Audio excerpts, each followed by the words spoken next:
There is a hard truth Africa must confront again.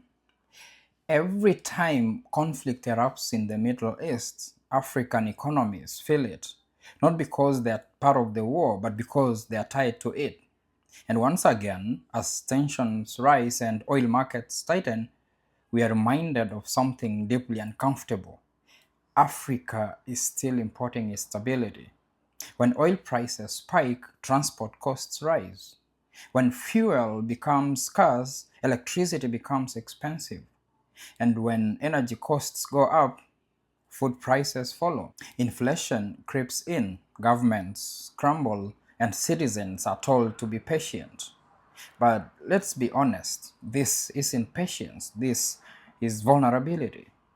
And the real question is not why this keeps happening. The real question is, why are we still this exposed? Because here is the irony.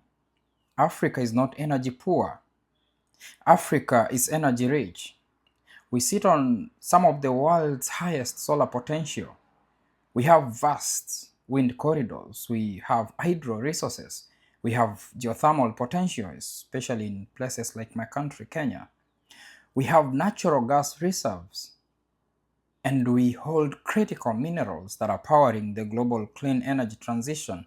And yet, too many African countries, including my own Kenya, still rely heavily on imported fuel, still depend on global supply chains, and still build energy systems that assume stability in regions they do not control. So, when the Middle East shakes, African economies tremble, not because they must, but because they were never designed not to.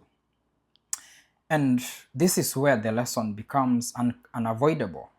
Energy dependence is not just an economic issue, it's a sovereignty issue.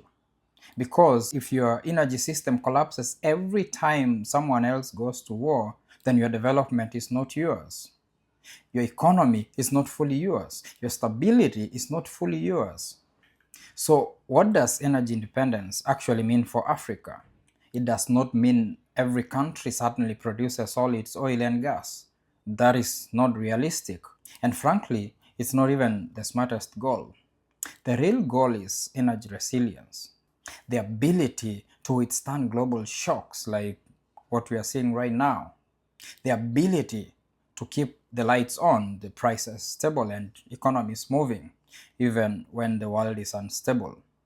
And that requires a shift in thinking, because for Africa, renewable energy is no longer just a climate conversation, it is an economic strategy.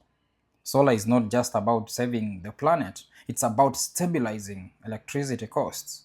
Wind is not just about clean energy, it's about reducing dependence on volatile fuel imports.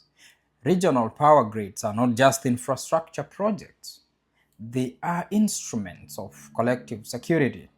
Because the countries that suffer the most in moments like this are not the poorest, they are the most energy dependent, the most exposed, the least diversified.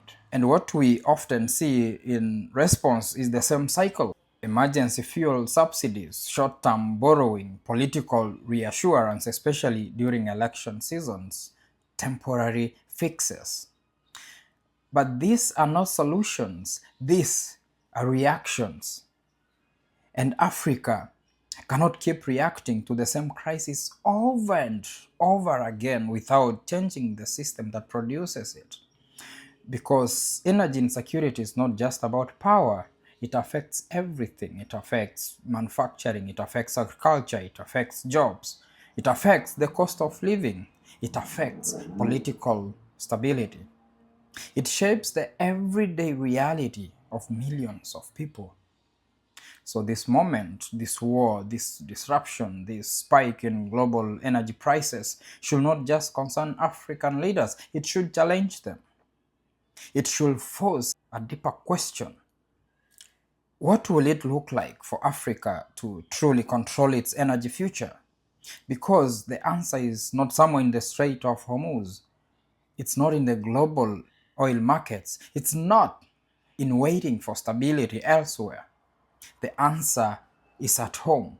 in decentralized and democratized energy systems, in renewable energy investment in stronger power grids, in regional cooperation across blocs like the East African Community, in long-term planning that prioritizes resilience over convenience. Because the truth, no matter how we try to soften it, is very simple.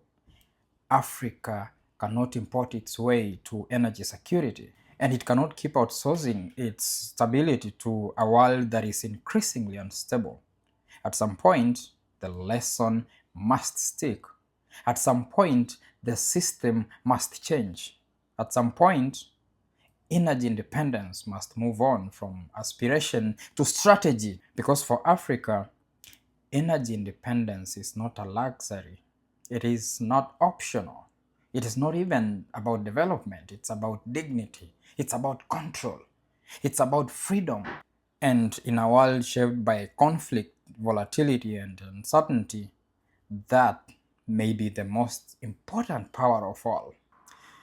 I'm Omesa Mokaya, and this is the Climate Voices podcast.